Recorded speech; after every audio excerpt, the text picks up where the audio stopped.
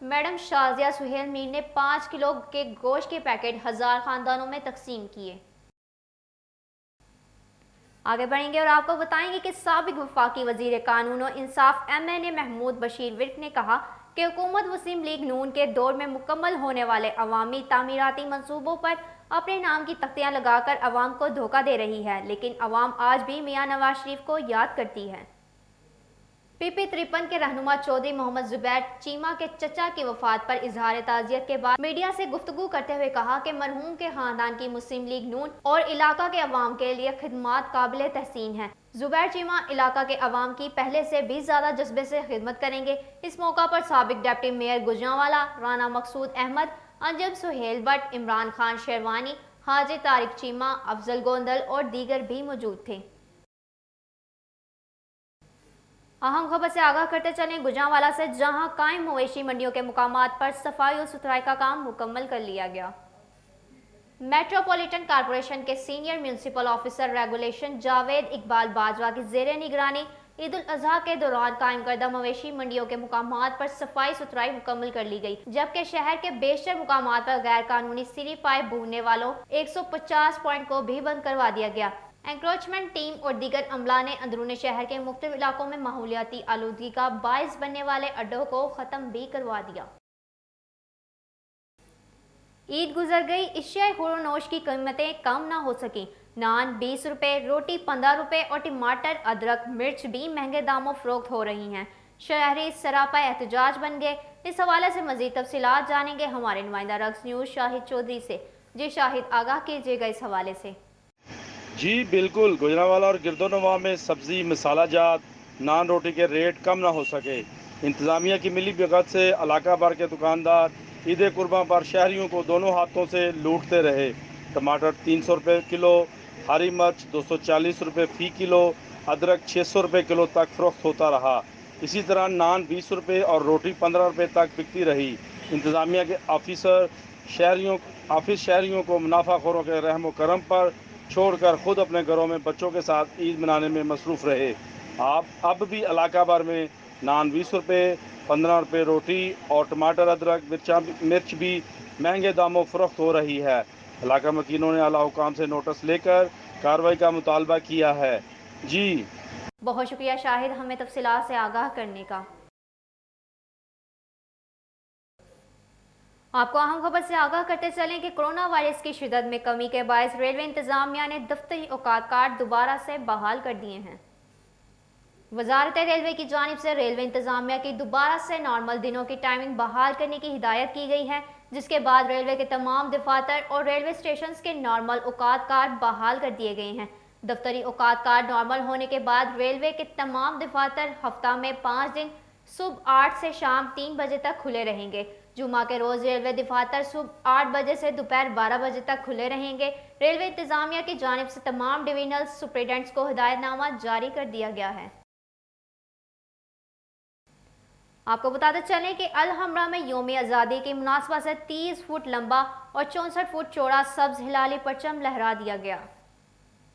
یوم آزادی کے موقع پر الحمرا کی عمارت کو سفید اور سبز روشنیوں سے بھی سجایا گیا، جبکہ سبز ہلالی پرچم سے نہ صرف بلڈنگ بلکہ شہر کی خوبصورتی میں بھی اضافہ ہو گیا۔ ایگزیکٹو ڈائریکٹر الحمرا سمن رائے کا کہنا ہے کہ الحمرا کے اس اقدام سے ملی جوش و خروش میں اضافہ ہوگا۔ چیئرپرسن پیس اینڈ کلچر اور حریت لیڈر یاسین ملک کی اہلیہ مشال ملک نے کہا کہ بھارت کی طرف سے آرٹیکل 370 اور 375A کے نفاذ کی گھناؤنی سازش کے ذریعے مقبوضہ کشمیر پر دوبارہ قبضے کو 1 سال مکمل ہو گیا۔ ان کا مزید کہنا تھا کہ اس دوران کشمیریوں پر جو ظلم ڈھائے گئے وہ اقوام عالم سے پوشیدہ نہیں ہیں۔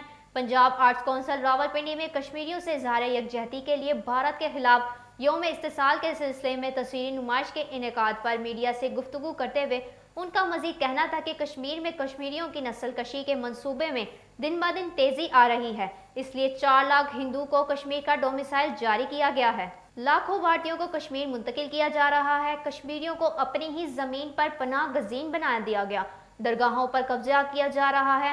ان کا مزید کہنا تھا کہ کورونا کا بہانہ بنا کر لوگوں کو عید کی نماز اور قربانی سے بھی محروم رکھا گیا۔ کشمیریوں کی قربانیاں کبھی رائیگاں نہیں جائیں گی۔ اہم خبر سے آگاہ کرتے چلیں، علامہ اقبال اوپن یونیورسٹی نے غریب معذور افراد، قیدیوں، خواجہ سراؤں اور شہیدوں کے بچوں کے لیے میٹرک سے ایم فل تک داخلہ فیس میں رعایت کا اعلان کر دیا۔ Vice chancellor Allama Iqbal open university professor doctor Zia ul Qayyum نے کہا کہ غریب معذور افراد، قیدیوں، خواجہ سراؤں اور شہیدوں کے بچوں کی تعلیم کے لیے یونیورسٹی نے اپنے سالانہ بجٹ میں 100 بلین روپے مختص کیے ہیں۔ یونیورسٹی کے خزاں 2020 کے داخلوں میں فیس رعایت کے لیے درخواست فارم یونیورسٹی کے علاقائی دفاتر سے حاصل کیے جا سکتے ہیں۔ مستحق طلبہ یہ فارم یونیورسٹی کی ویب سائٹ سے ڈاؤن لوڈ کر سکتے ہیں۔